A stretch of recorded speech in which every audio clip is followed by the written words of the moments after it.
music, dude. How do you feel about the live music? That was sick. Yo,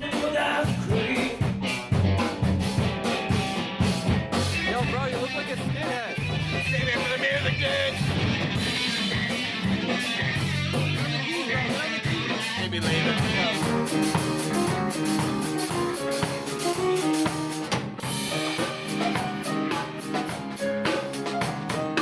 Welcome to Borough Sound Underground Episode 1. It's your boy DJ Czar, aka Georgia Czar. I actually got the man, the myth, the legend himself. You probably seen him at Young and Dundas. You may even catch him here at Imperial Pub on Wednesday nights, 7 to 1 for Musicians Anonymous. I got Griffin Rhythm in the building. This is the interview of all time. Thank you for having me. This has been like years in the making, low key. Yeah, I guess, yeah. Yeah, I remember I interviewed you. GOCHO and I were doing like a little skit, and I interviewed you for it, and I never ended up releasing it because I was like, I didn't know how confident I was in that character. Like it was kind of like a Borat kind of thing, and I don't know, it didn't work. But man, thanks for your time. I was busking, right? That was just you like were busking, yeah. So, sometimes you're just like so like.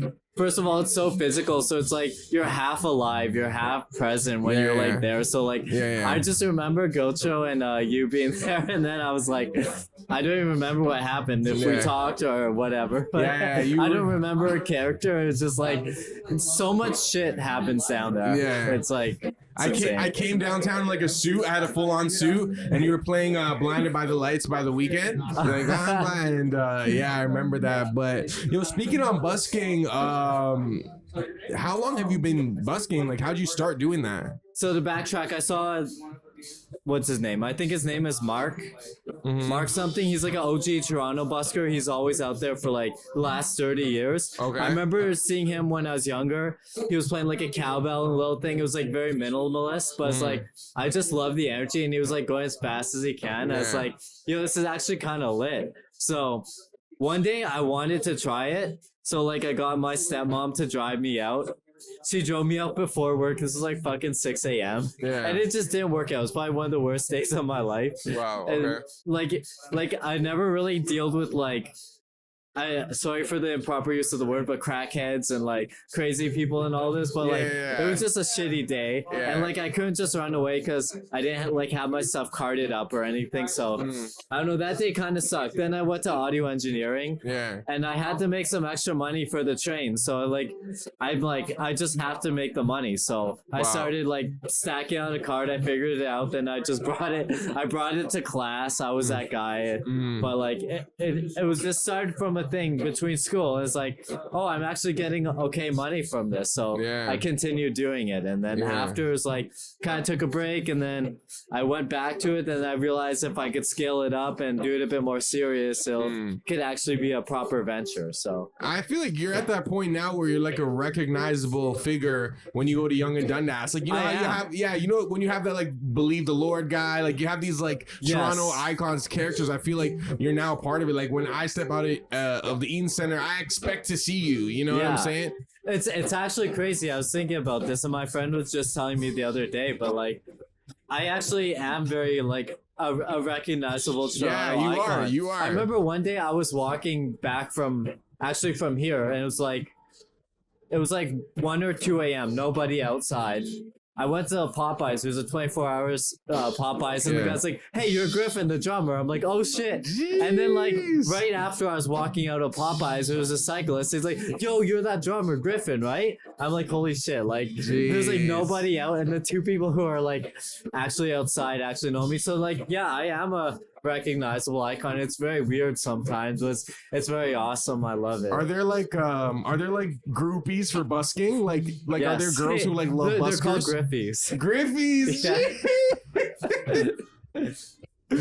So they just like they pull up the Young and Dundas. They're like, "Yeah, I want to see you drum," and you're just like, yeah. Okay, so like some of the Griffies are actually musicians. Like if they want to try and play the drums and have a fun time, or So sometimes I bring a guitar pedal now. I'm getting more into guitar. So it's like the Griffies play music or they enjoy music or they're just like friends and all that. There's like group chats and stuff. The Griffies. Yeah. I like that. Yo, shout out to all the Griffies out there. I didn't even invent this. Was it a Griffie that invented it? Yeah. She was like, I'm a Griffie, not a groupie. And you were like, yeah. Yo, is Griffin your actual name? Is that like just like a nickname? No, yeah, that's my actual name. That's a sick And name, bro. My artist name, I go by Griffin. Yeah.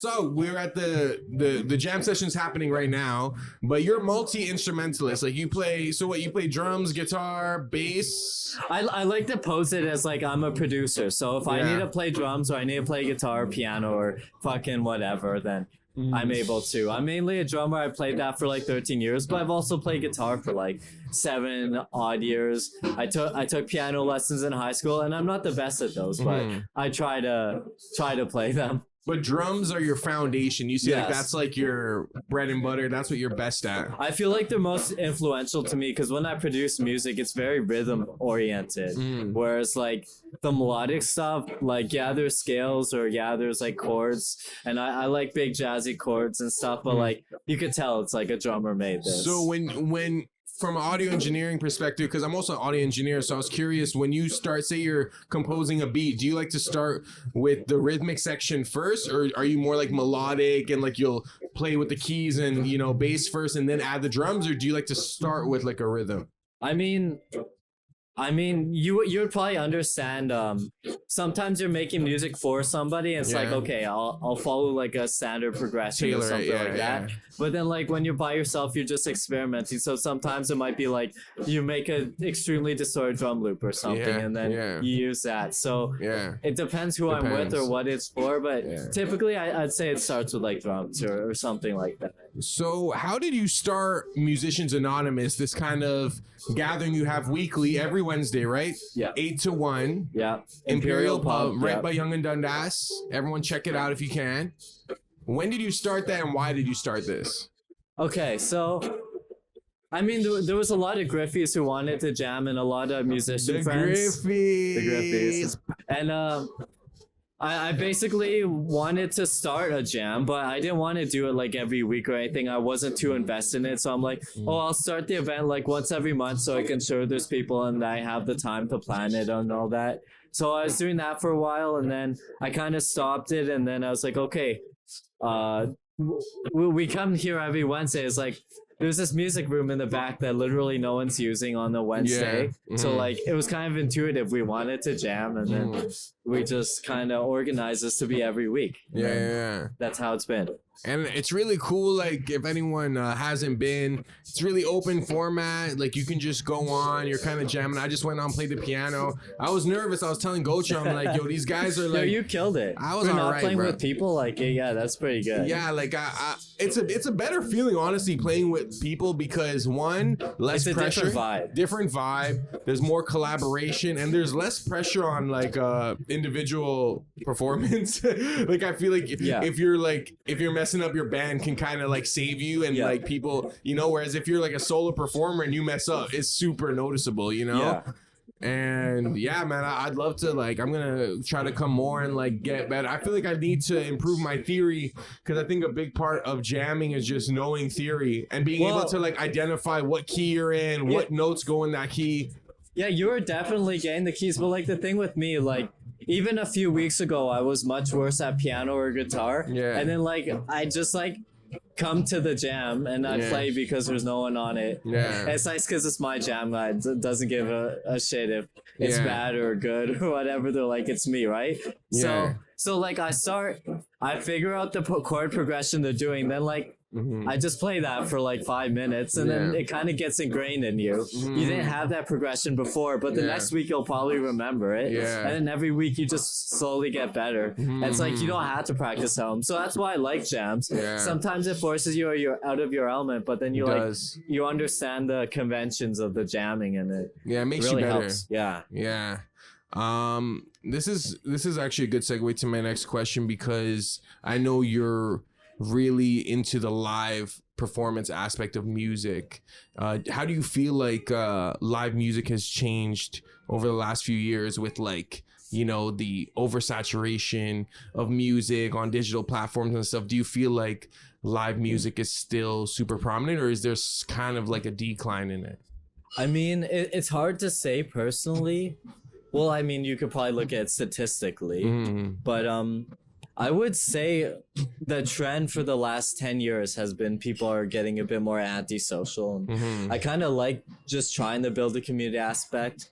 I noticed that busking, over time, I would get a lot of regulars and a lot of bigger crowds because of that. And I kind of enjoy that. So like, the more you perform, the more people will come out. Maybe not behind closed doors, but definitely like busking and all that. But I would say it's probably got worse, but nevertheless, I like the community I have here. I love the musicians who come here and all that sort of stuff. A big thing I think is an advantage with busking is there's like a visibility to you. Yeah. So even if people aren't necessarily, you know, downloading your music on Spotify from seeing you, they recognize there's kind of like a brand presence there. Like you're able to kind of give them a memory, and you're pretty consistent too. Like how often are you busking?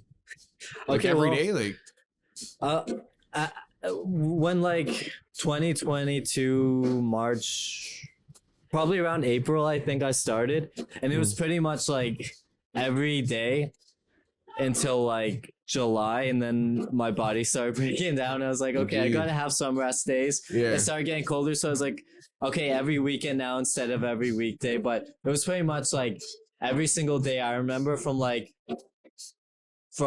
May to June, I had maybe one day off or something like that. Wow. I remember just relaxing and being like, wait, I actually forgot what it felt like to be like calm and relaxed. Jeez. Out there, it's crazy, and there's crazy people, right? So it's hard to be like centered, but like I had that. It was like, wow. Man, you definitely...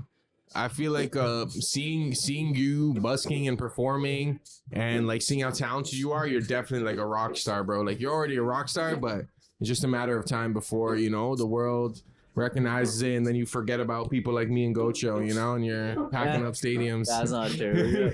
You're killing it with I'm trying, bro. I'm trying. Bro, I was gonna ask you, you see how AI is kind of becoming more prominent. We start to hear it more in like our day-to-day conversation, and there have been efforts to, you know, utilizing AI in creative spaces. You know, you see it with drawing, you see it with writing, and you even see it with music, you know. So do you feel like there might be a day where like AI replaces an aspect of music or live music to the point where you can't say, oh, I'm Griffin the drummer boy, ba-da-ba-ba-bum? I would say, I think the smart people I've known actually utilize or kind of enjoy AI or programming. The dumb people like me don't get into it, and they probably should. But I feel like you could utilize it and kind of be beside it, but maybe one day we'll be obsoleted, and maybe that's okay. We'll have to find some sort of transhumanism way to relate in our own way against AI, right? It's crazy because AI is able to like, there's like a calculated effort to figuring out what chords strike what emotion, the speed, the lyrics. Like it has so much information based on the musical database of modern history that there are songs, like for example on like Chinese music charts, apparently like a few of the songs in the top 10 are like AI generated completely, like lyrics I wouldn't blame and them. everything, you know. So it's kind of like we always thought music would be one of those untouchable, irreplaceable because industries, it's so human, you know? Right? Because personal. It's so human. And even writing, but now like, you know, ChatGPT, you can ask it to write you a book, write you an essay, and it's like zero errors. It's quick. You didn't have to pay anybody, and it's typically like well written, you know. I sort of fear AI. I don't know if AI should be hearing this because they're probably listening right now, but